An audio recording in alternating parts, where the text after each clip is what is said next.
Hermanos, muy buenos días, Día del Señor.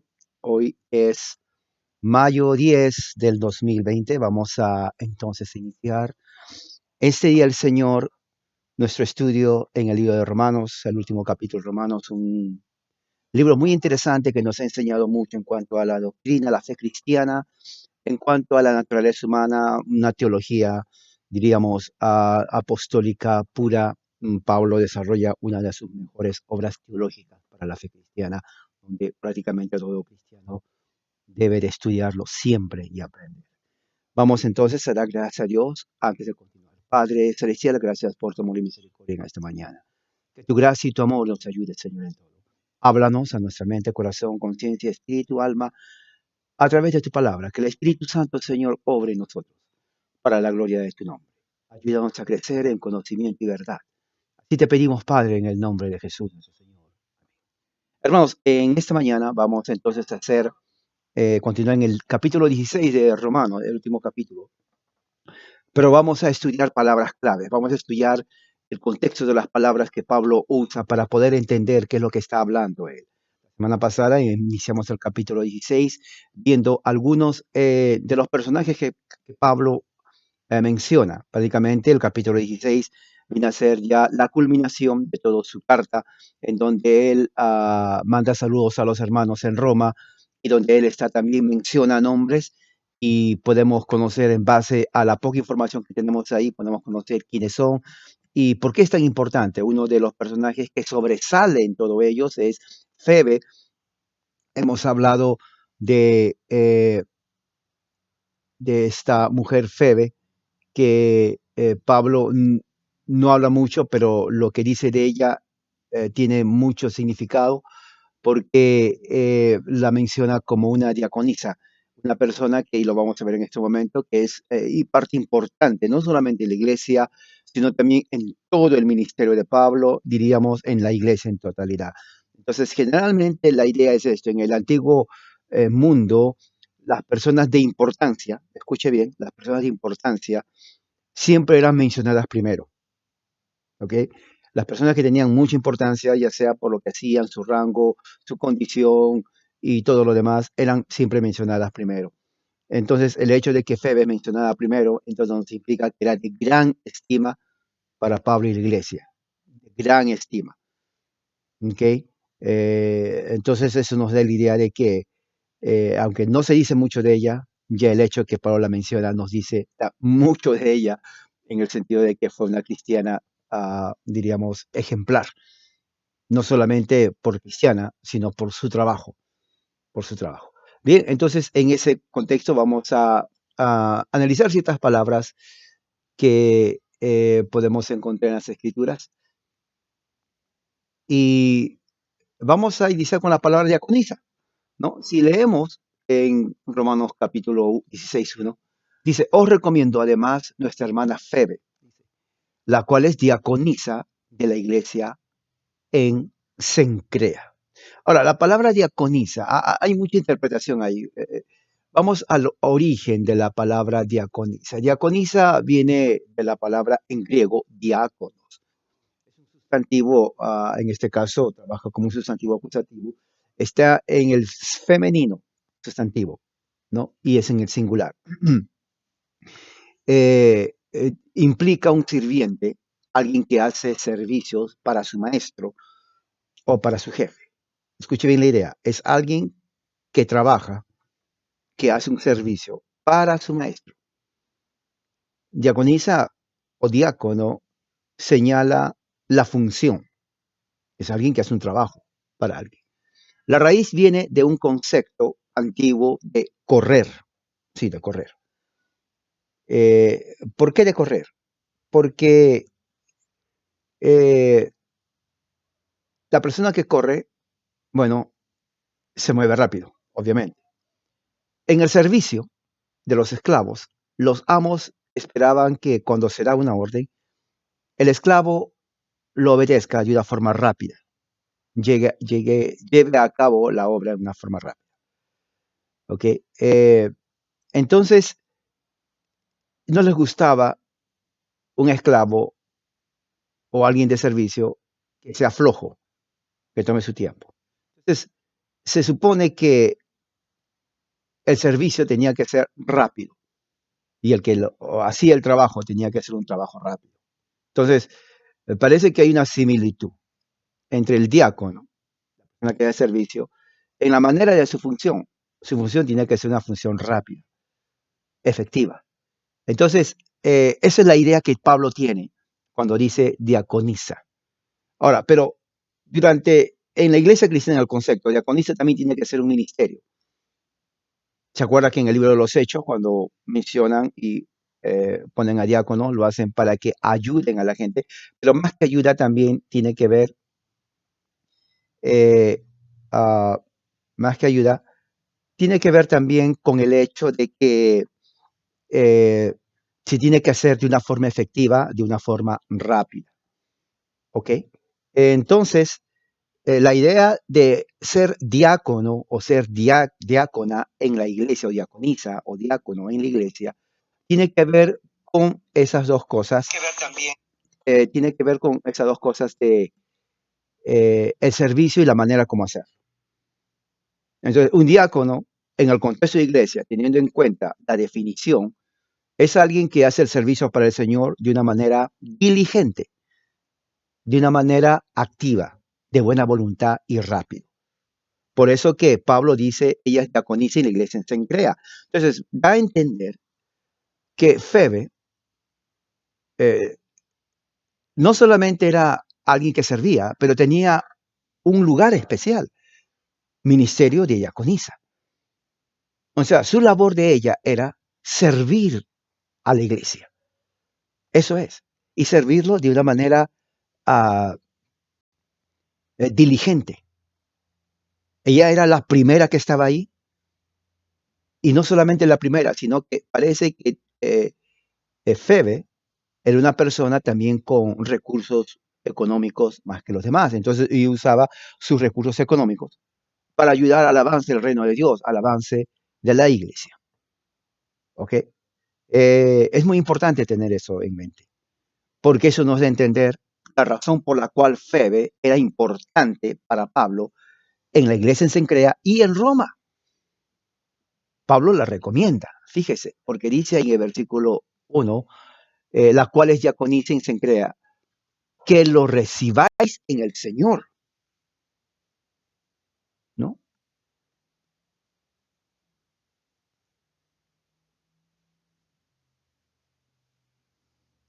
Como es digno de los santos, y que la ayudéis en cualquier cosa, en que necesite de vosotros, porque ella ha ayudado a muchos y así mismo. Entonces, y vamos a ver también lo que significa la palabra vida y todo eso. Ahora, es muy importante que tengamos en mente que en la iglesia del primer siglo, tomando en cuenta lo que dice Pablo de la palabra diaconisa aplicado a Febes, hubieron otras diaconisas también que no están mencionados aquí. Hubieron hombres, hubieron mujeres que realmente servían al Señor con diligencia, con amor. Entonces, también eran una forma de ser diácono. O sea, usted puede ser un diácono no en el sentido de tener el título, pero de servir al Señor. En un sentido prácticamente general del punto de vista de trabajo, todos somos diáconos. O sea, todos somos servidores de Dios. Ah, así que eh, en ese aspecto, ya que todos somos diáconos, nuestro servicio tiene que ser diligente.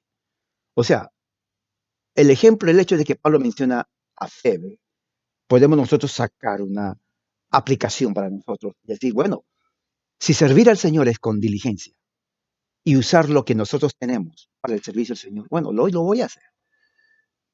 Y Febe, por lo que veo ahí y por lo que Pablo dice, lo poco, era una persona que no escatimaba en usar lo que tenía para ayudar a la iglesia.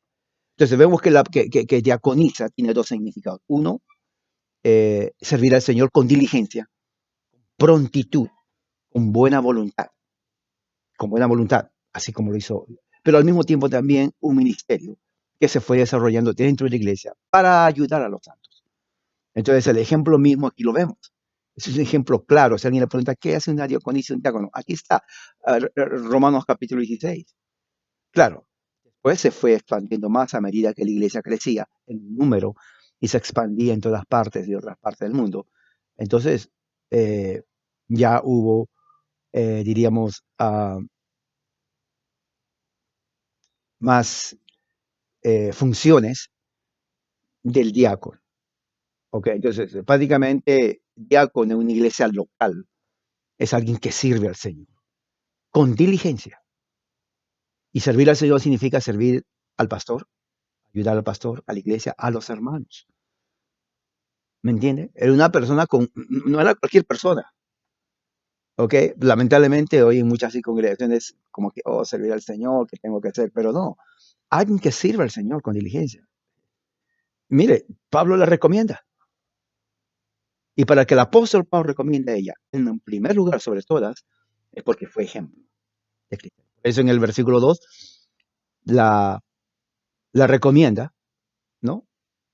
Le recomiendo a los hermanos en Roma que la recibéis como es digno del Señor. Ahora, ahí vino la segunda palabra. ¿Qué es digno del Señor?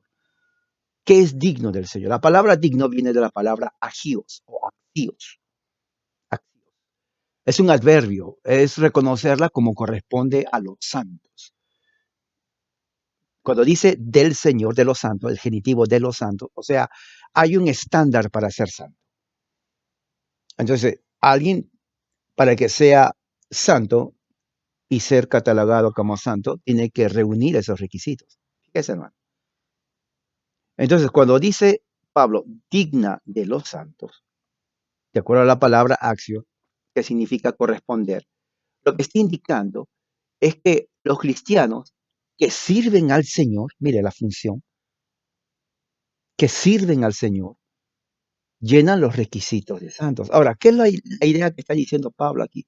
La idea de Pablo que está diciendo aquí es que la santidad implica servicio. Escuche bien lo que dice, lo que estoy diciendo de acuerdo a lo que dice Romanos 16:2. La santidad implica servicio y eso nos hace dignos del Señor. Es lo que está diciendo, porque Febe servía al Señor. Era una cristiana como un ejemplo. Y dice, la idea es de algo que está de acuerdo perfectamente a lo que es. Un ejemplo, el trabajo. Si uno quiere ser un mecánico y ser considerado mecánico, tiene que conocer toda la mecánica. Tiene que conocer las partes del carro. Primeramente, si no conoce la parte del carro, no es mecánico. Número uno, lo básico, conocer las partes del carro. Tiene que conocer cómo arreglar esas partes cuando se malogra. Lo básico, ¿no? Si se malogra una llanta, si se rompe una llanta, pues no le va a poner aceite. O sea, conocer lo básico, cuáles son las partes, cómo arreglar las partes y qué le corresponde, ¿no? Si es un carro de cierta marca, no le va a poner cualquier llanta. Hay llantas de tamaño, hay llantas de acuerdo al modelo del carro. O sea, oh, necesito una llanta, dame cualquier llanta y lo pongo. No, no, eso no es ser mecánico. El mecánico que hace eso no es mecánico. Entonces, la idea es, lo que uno hace tiene que estar de acuerdo y llenar los requisitos de ese oficio. Entonces se puede ser digno de llamarse mecánico o cualquier otra profesión. Entonces, dentro del cristianismo, una de los estándares para ser recibido digno de un santo es servir al Señor. Ahora alguien puede decir, pero es tiempo completo, yo tengo que trabajar. Bueno, sí, yo también tengo que trabajar. Todos tenemos que trabajar en alguna medida. Pero dentro de eso, todo eso es servir al Señor. Todo eso.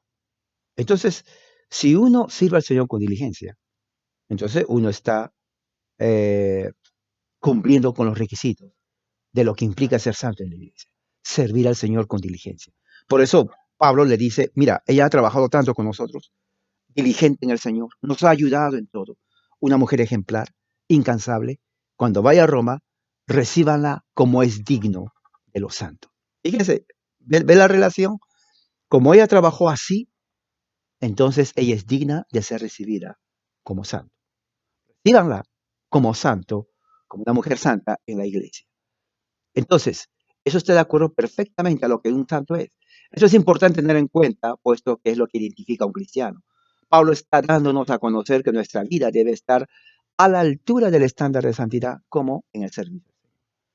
La idea católica romana era generalmente monástico, monasticismo. Un monje, una monja estaban encerrados en un monasterio, en un convento, ¿no? Y eran ermitas, ¿no? O sea, no salían. Para ellos santidad era estar fuera del mundo, escondidos. Eso no es lo que dice Pablo. Aquí, por ejemplo, Febe no estaba escondida. Ella no estaba en un convento de monjas, ¿no? Ella era digna del Señor no por ser monja, sino por servir al Señor afuera en la iglesia, arriesgando su vida con el resto de los hermanos. Se dan cuenta el concepto bíblico de lo que es. Y eso no es tanto, ok, la mujer tiene que ser como Febe, el hombre no, no, es tanto para hombre y mujer. Claro, nos indica ya que es una mujer, que la mujer puede servir al Señor. Es un gran ejemplo, aunque haya vivido en el primer siglo, su actitud, ¿no? Pero también para el hombre, ¿no? Si ella lo pudo hacer, sirviendo al Señor con diligencia, pues yo también, usted también, todos en la iglesia podemos tomar su ejemplo de ella y servir al Señor con diligencia. Ahora, la palabra digno del Señor implica justamente eso, ¿no? Alguien que realmente eh, hace o llena los requisitos basado en su servicio al Señor. Ella fue digna de ser recibida como una santa en el Señor porque ella trabajó diligentemente en la iglesia del Señor para el avance del reino de Dios, ayudando a Pablo y ayudando a la iglesia. Ahora, muy bien. Hay otra palabra que Pablo dice es ayudado. Cuando dice, porque ella ha ayudado a muchos. ¿Qué significa la palabra ayudado? Bueno, la palabra ayudado viene de la palabra griega prostatis. Prostatis. Es un sustantivo, se refiere al guardián, a una guardián, y está en el género femenino. O sea, la palabra que se traduce como ayudar significa alguien que protege, alguien que cuida los intereses de alguien. Generalmente un esclavo. Un esclavo o un guardián se le da trabajo para que cuide los intereses, las posesiones, las propiedades de la persona que le da trabajo. Diríamos que es como un policía o un guardián, ¿no? Le da la llave, le dice, ¿sabes qué? Esta es la llave de mi casa, aquí están mis propiedades, tú te vas a encargar en cuidar, tú te vas a encargar en proteger todas mis propiedades y pertenencias. No vas a dejar que nadie entre. Y si ves que alguien entra, me defiendes, no vas a permitir. Esa es tu función. Estas son las llaves.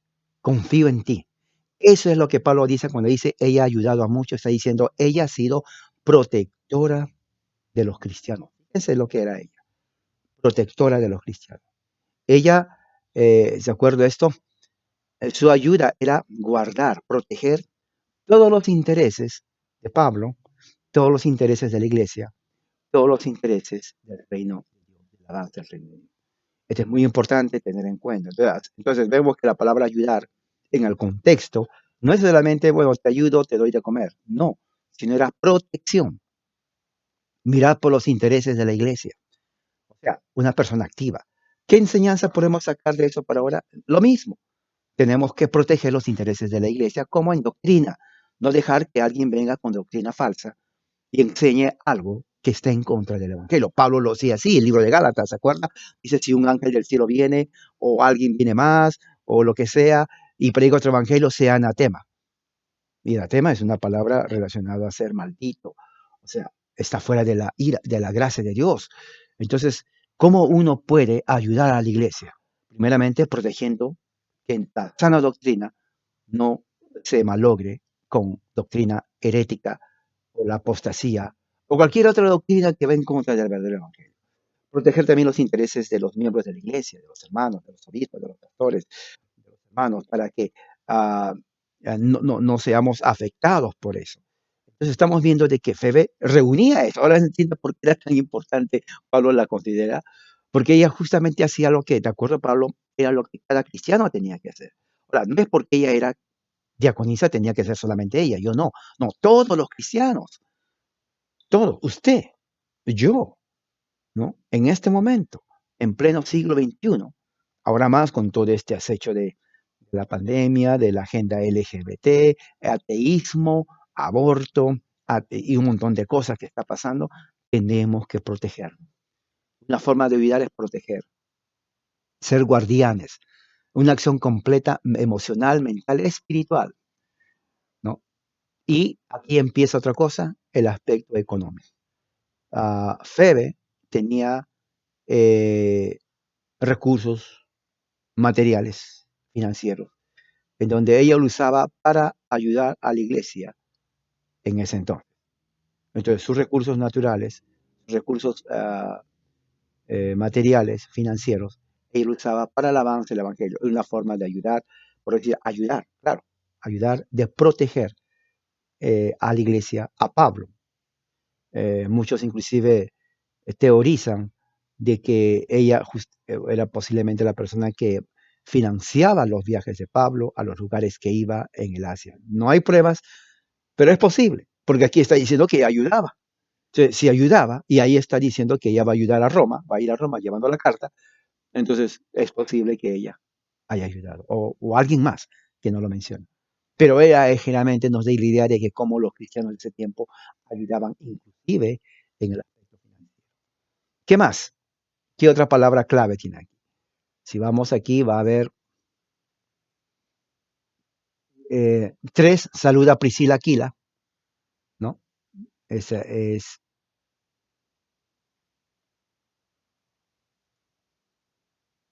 otros dos personajes más, esposo, esposa. Mis colaboradores en Cristo. ¿Qué significa la palabra colaborador en Cristo? Bueno, viene la palabra griega sunergos. Son dos palabras. Suner viene de siner y gos viene de ergo. Entonces, cuando se pone junto suner and ergo, entonces viene la palabra colaborador. Suner significa junto. Ergo significa trabajo.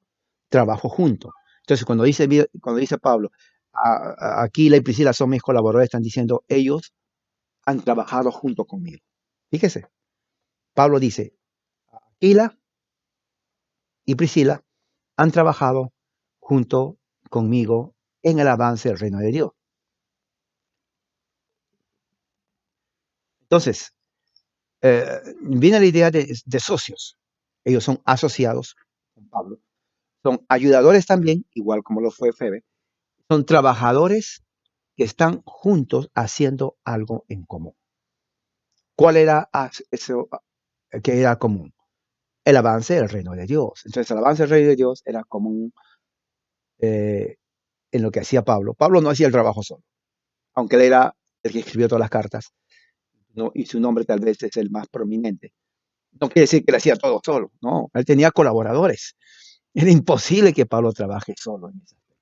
Hubo momentos que se sintió solo, pero él tenía colaboradores. Uno de ellos, Aquila y Priscila, una pareja de eran esposos, hermanos, que trabajaron con Pablo. Entonces, si la idea es esta, si trabajaron con Pablo y Pablo fue perseguido, Aquila y Priscila también fueron perseguidos. Si Pablo y ellos trabajaban juntos y fueron a la cárcel, Aquila y Priscila también fueron a la cárcel. Yo les apuesto que fue a la cárcel. Por eso dice ahí, colaboradores. O sea, trabajamos juntos. Si a mí me llamaron, pues también le llevaron. Si a mí me golpearon, pues lo golpearon. Porque eran colaboradores, estaban juntos. Esa es la idea de lo que tiene Pablo. O sea, por eso dice Pablo ahí, colaboradores. Y ahí vamos a ver más adelante el por qué esto es cierto. Para el avance del reino de Cristo, la idea es que los cristianos trabajamos juntos. Por ejemplo, aquí, lo que estamos haciendo nosotros. Yo no puedo hacer el trabajo solo. ¿Me entienden? O sea, no existe el cristiano sentado, escuchando, viendo, y ya me acabó el sermón, ya terminó de predicar el hermano, me voy. No, esa idea no es cristiana, se lo digo desde ahora. Por eso yo les digo a ustedes, hermano, tienen que activar, ponerse más activos en el aspecto, si no estamos en algo presencial, escribir, comentar. ¿Me entiende? O sea, es fácil estar así. Ustedes me ven, yo no les veo a ustedes. Yo no sé si ustedes me están escuchando, no sé si están durmiendo, no sé.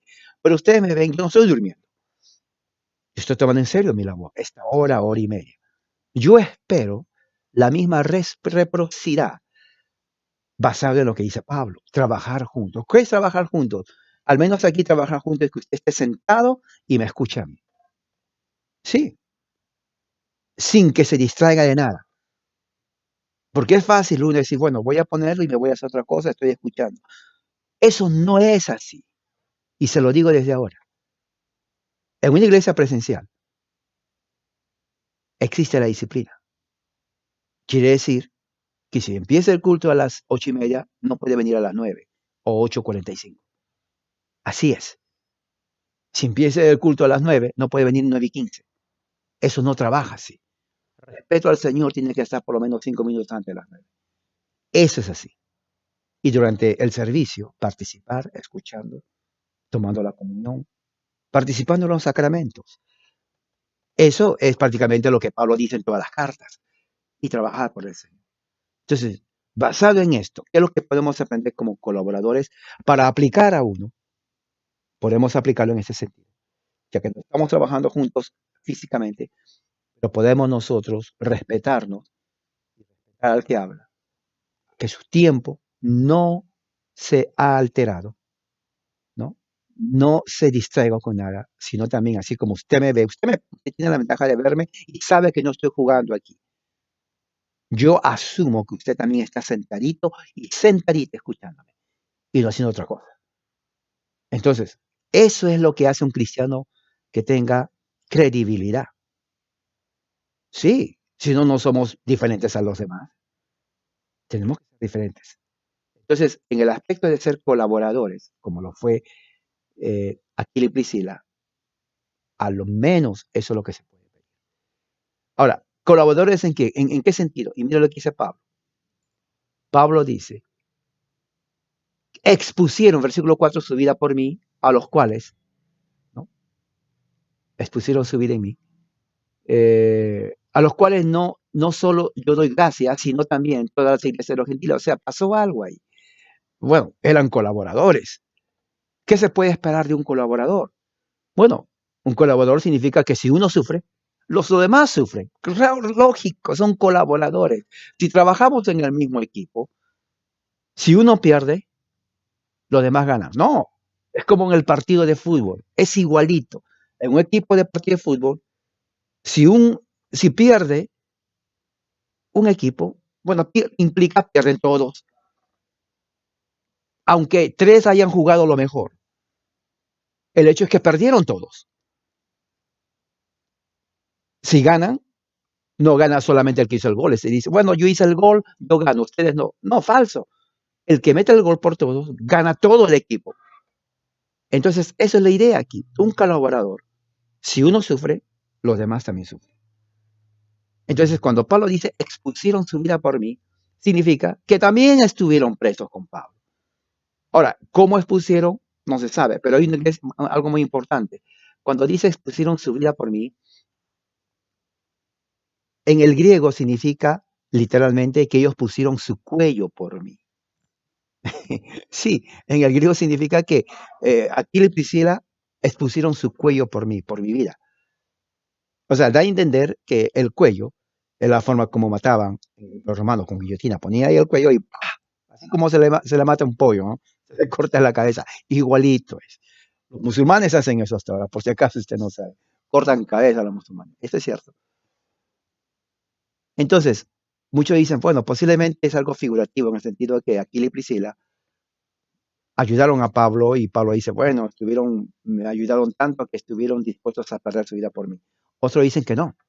Otros dicen que no, que realmente Pablo iba a ser decapitado y Aquila y Priscila, bueno, ellos prácticamente dieron su vida por él, pero no murieron, obviamente, algo pasó. Pero ya sea que era figurativo, ya sea que fuera real, el hecho está en que un colaborador da su vida, sufre igual. Sí, hermano, lo cual implica un mismo sentir. Y eso es lo que dice Pablo en toda su carta, un mismo sentir. ¿Es importante esto? Claro que es importante, porque nos ayuda a entender. ¿Ok? Expusieron su vida por mí. ¿Qué más? Dice, doy gracias. Ahora, la palabra gracias se ha perdido su significado real. Uno dice gracias, inclusive hasta el perro le dice gracias. Bueno, gracias por no morderme. No, hermano, la palabra gracias en el ámbito cristiano es de gran valor. Viene de la palabra gracia, caris, una palabra griega que significa regalo. Fíjese, regalo, don. Es un don, es un regalo. Es un atributo hasta cierto punto. Entonces, asociado esto a Dios, entonces, gracia es una habilidad, algo que viene de Dios para nosotros. Entonces, cuando se dice gracias en el aspecto cristiano, ¿no? Se está reconociendo que lo que uno recibe no lo merece. Por eso es gracias. Y si se dan cuenta, si entendiéramos el significado de la palabra gracias, yo creo que muchos no dirían gracias. Porque gracias inclusive lleva a muchos a decirlo sin creer en lo que están diciendo. Hipocresía, deshonestidad. Se da gracias cuando uno reconoce que uno no merece eso. La salvación en Cristo no merecemos, es por gracia. Por eso decimos gracias, Señor. Ahora entiende por qué en las oraciones siempre digo, antes de pedir, demos gracias. Porque gracias implica, Señor, reconozco todos tus beneficios. Me siento avergonzado porque no merezco eso. Por eso, al no saber cómo pagarte, porque no soy nada y no tengo nada, te doy la gracia. Fíjese. O sea, entonces dentro del contexto cristiano, cuando dice gracias, a quien doy gracias, Pablo no solamente diciendo, bueno, gracias, gracias. No, Pablo está diciendo, Aquila y Priscila, reconozco que lo que hicieron por mí es algo que yo no puedo pagarlos. No merezco esto. Lo más que puedo hacer es reconocer lo que hicieron y darle las gracias. Ese es el concepto. Entonces, cuando dice la iglesia de los gentiles, eh, también le dan las gracias a Aquila y Priscila. O sea, es el mejor premio, es lo mejor que ellos pueden recibir. El aprecio de los hermanos, reconocimiento de los hermanos a alguien. Y es un don, por eso se llama, la gracia es un don. Uno está reconociendo que lo que hicieron ellos por nosotros, nos están dando un regalo que no merecemos. Por eso uno dice, gracias, gracias. Y eso es mutuo, porque Aquila y Priscila también le dicen a ellos, gracias, Pablo. Y Pablo le dice, gracias. O sea, llega un momento en la relación de los cristianos en donde no sabemos cómo pagarnos unos a otros. Y al no saber cómo pagarnos porque no tenemos cómo pagarnos unos a otros, gracias, hermano. Y el otro dice, gracias a ti, hermano. Ahora entiende por qué la palabra gracia y paz. O sea, te doy las gracias y estoy en paz. Fíjese. Entonces, esa paz no te la da el mundo.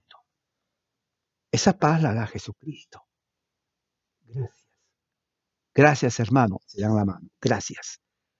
Es el mejor pago que uno puede hacer. Porque está definiendo dos cosas. Uno, no soy digno de eso. Y dos, es lo más que te puedo dar. Mi aprecio. Ahora, no quiere decir eso que se limita. Y recuerde que Pablo, ¿no? Y le dice a los hermanos antes de ir a Roma que los hermanos de Asia, él recolectó una ofrenda para los hermanos de Judea que estaban en pobreza. Y fíjese, él les dice, sí, ellos te agradecen por traer el evangelio a ellos, pero ellos ahora le van a agradecer a ustedes, no solamente en palabras, sino en material, en dinero. Entonces estamos viendo de que el gracias no solamente implica de palabras, sino también de expresión material. Eso está en el capítulo 15, lo hemos leído hace 2 semanas. Entonces tenemos que entender eso, muy importante, ¿no? De que el dar gracias implica no solamente gracias, ya me voy, no, demostrar ese agradecimiento con algo. Y eso es algo dentro de la iglesia. Eso lo hacían en la iglesia primitiva, ¿no? Lean capítulo 15 de Romanos, ahí van a ver justamente eso. Entonces, cuando dice damos gracias, tiene la palabra que significa eucaristo. La palabra gracias, eucaristo. Y eucaristo son dos palabras. Es bueno y es regalo, un buen regalo. O sea, cuando uno le está diciendo gracias, le está diciendo, reconozco tu buen regalo hacia mí. Eso es lo que le está diciendo la persona. Y eucaristo es la palabra griega de donde viene la palabra que se llama Eucaristía. Eucaristía no es español, lo vuelvo a repetir. Eucaristía es griego. Nosotros, en el idioma español, hablamos griego y muchos no saben. Muchos no saben. Cuando usted va y dice y recibe la Eucaristía, ya está hablando griego. Ya está hablando griego, ¿no? Hay muchas farmacias. Voy a la farmacia. Farmacia no es español. Farmacia es griego. ¿Se dan cuenta cómo nosotros hablamos griego? El español está compuesto de varias frases, palabras en griego. Una de ellas es la palabra Eucaristía. Eucaristía simplemente significa algo bueno, gracias que son buenas, un don que es bueno.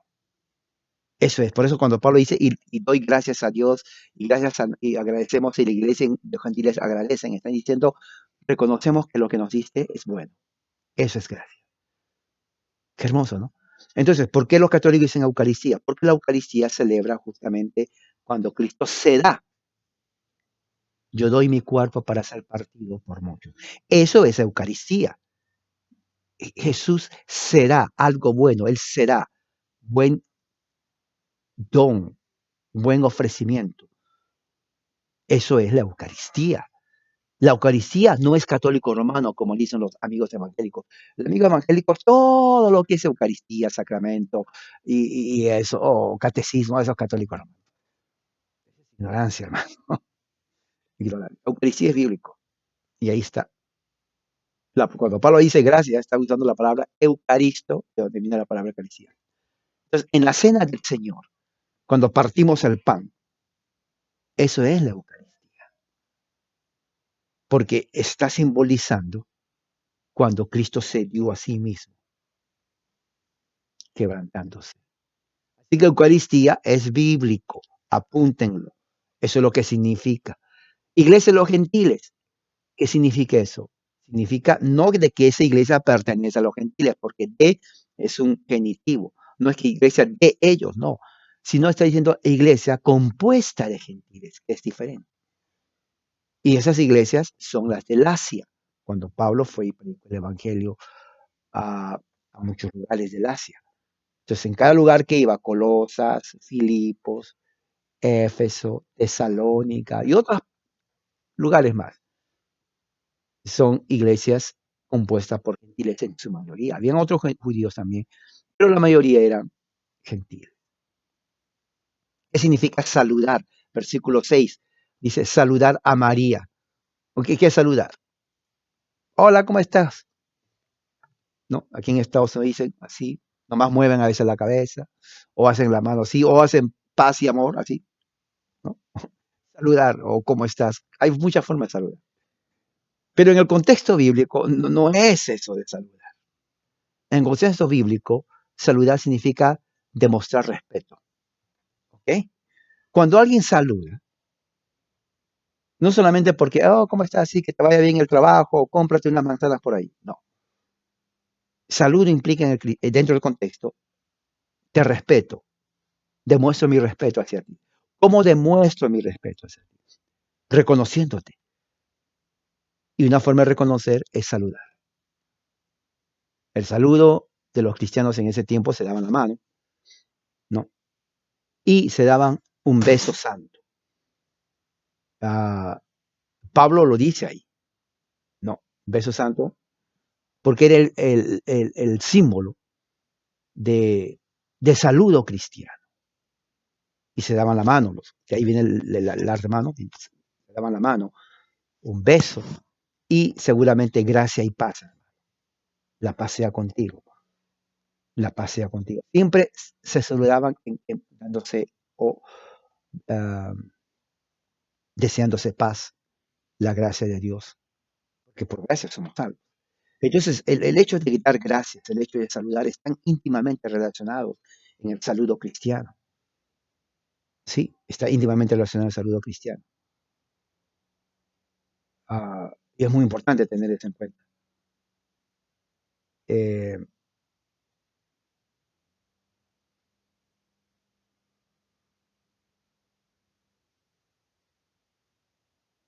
Saludar tiene que ver también con el hecho de eh,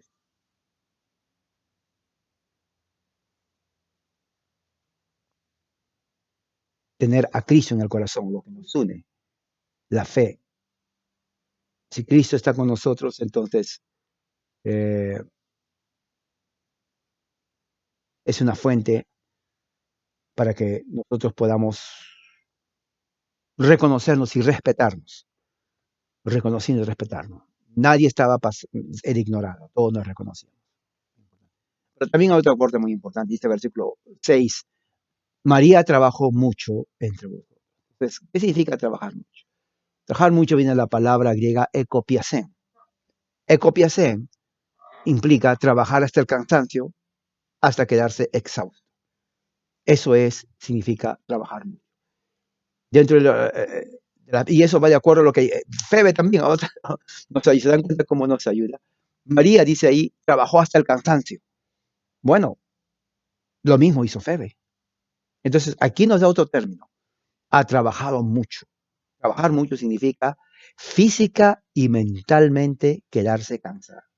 Y yo sé que muchos de ustedes que trabajan llegan a la casa totalmente cansados, físicamente, mentalmente, y nomás quieren dormir y descansar por el trabajo, porque el cuerpo se cansa, la mente se cansa y quieren ir al trabajo y descansar. Y dentro del trabajo del Señor es lo mismo, ¿no? María trabajó hasta el cansancio, no trabajó un rato, hasta el cansancio, hasta quedarse físicamente, mentalmente exhausta. ¿Por qué? Nadie la exigía, pero ella amaba al Señor. E igual que Febe, amaba al Señor, ¿no? Y dice aquí, versículo 6, ha trabajado mucho entre nosotros. O sea, era conocida por su trabajo. Muy conocida era María, porque trabajar mucho. Entonces la pregunta es, ¿en qué medida usted y yo estamos trabajando? ¿Trabajando hasta el cansancio? O nomás escucha un sermón, digamos, que yo estoy predicando, y nada más. No, hermano, tenemos que eh, pensar desde el punto de vista bíblico, ¿no? Usted dice, oh, yo soy bíblico, voy a la iglesia, soy evangélico, no quiero ser católico, no leo. Bueno, pero usted tampoco hace mucho. Si es realmente eso, entonces tenemos que leer la Biblia, estudiarlo, aplicar a nuestra vida y ver exactamente qué hacían los primeros cristianos. Era trabajar hasta el cansancio. Ir a una mujer, ¿no? Uno dice, bueno, la mujer es débil. No, la mujer no es débil. Claro que no. La mujer no es débil. La mujer trabaja inclusive más que el hombre. Y es verdad, ¿no? Tiene algo especial la mujer que trabaja de una forma increíble. Y en el Señor, cuando la mujer trabaja por el Señor, le da todo al Señor. Y Dios las bendice, ¿no? Así es. Eh, Otro término que vemos aquí es parientes. Ahora, interesante cuando dice aquí eh, la palabra parientes.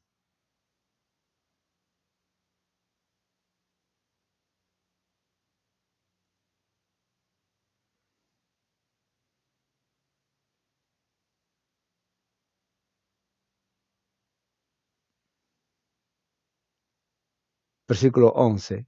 No, está antes de eso. Versículo 7 dice, saludad a Andrónico, Junas, mis parientes. Ese es el versículo 7. ¿Y en qué medida son parientes? No nos dice, pero no eran hermanos. El-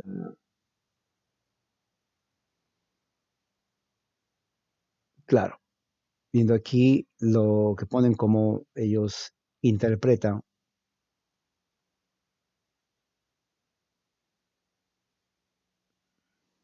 hay dos eh, interpretaciones acá. Uno piensa de que cuando dice mis parientes, en realidad está refiriéndose a los que son igual que él, judíos, hebreos, cristianos, que ellos son de mi propia raza, ¿no? Es como por decir, usted se va, digamos, a la China, hablando de la China, usted es hispano, o digamos mexicano, póngase mexicano. Usted en la China no es mexicano, pero de repente conoce una familia mexicana. No son familias de usted, pero son mexicanos. Y usted una forma de expresar dice, bueno, yo y mis parientes. Bueno, en realidad no son parientes, pero son de México, igual que usted. Entonces, es una expresión de decir, bueno, ellos son mis paisanos, digamos así. Bueno, no son parientes, pero son paisanos porque son míos. Entonces, muchos dicen que Pablo se está refiriendo a ese tipo de lenguaje, o sea, son mis paisanos igual que yo. Pero otros dicen, no, no, no, no, no puede ser paisano, porque la palabra que se traduce como parientes justamente significa alguien relacionado en la familia de sangre. Entonces puede haber sido, ¿no? Que haber sido una familia, no dice si fueron primos, sobrinos o hermanos, tal vez. Si fuera hermanos, hubiera dicho otra palabra en griego que es hermano, no lo usa. Pero la mayoría dicen de que no se refiere tanto a familia de sangre, sino de raza, raza hebrea, ¿no? Pero ya sea lo que sea, lo importante es que está diciendo aquí, ¿no? Que son sus parientes, compañeros de prisiones también. Ahora, muy interesante, Andrónico y Junías fueron igual que Aquilas y Priscila, también estuvieron encarcelados. O sea, de aquí nos está dando a entender que Pablo no fue el único que estaba encarcelado solo, sino también estaba Aquilas, Priscila, estaba también, estaba Andrónico y estaba Jonías. Por lo menos cuatro sabemos. Y dice ahí, compañeros de prisiones. O sea, cuando llevaban a la cárcel a Pablo, no la llevaban solo, y también la llevaban a todos sus compañeros. O sea, como quien dice, por culpa de Pablo, digamos así, pues todos los demás iban a la cárcel. Entonces, claro, no sé si alguien se habrá quejado, mira, Pablo, nos están llevando a la cárcel por tu culpa. Posiblemente, no sé. Pero aquí ellos también sufrieron como Pablo, fueron a la cárcel por la predicación de Pablo. Dice, los cuales son muy estimados entre los apóstoles, lo cual da a entender que Andrónico y Junías, si se dan cuenta todos estos apóstoles, estos hermanos, llamas por nombre, por eso Pablo los menciona, porque son estimados a los apóstoles, eran conocidos, y que también fueron antes de mí en Cristo, lo cual quiere decir que ellos conocieron el Evangelio antes de Pablo, por los apóstoles. Entonces, eh, a- a- Pablo los conocía, eran cristianos que tomaban en serio su fe, uno puede aprender de ellos. Y, y bueno, estuvieron con Pablo en el ministerio, en el Asia, fueron perseguidos los dos grupos, los asociados, los compañeros, colaboradores en Cristo. Y así, ¿no? Pablo los reconoce. Saludad, amplía, versículo 8, amado mío, en el Señor, dice ahí, ¿no?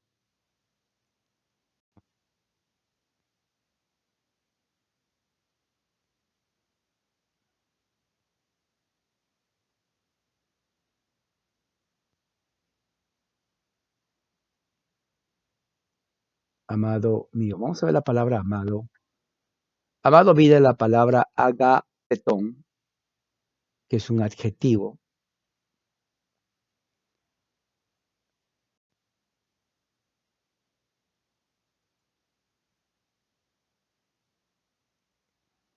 Agapetón significa amado, perdón, amado.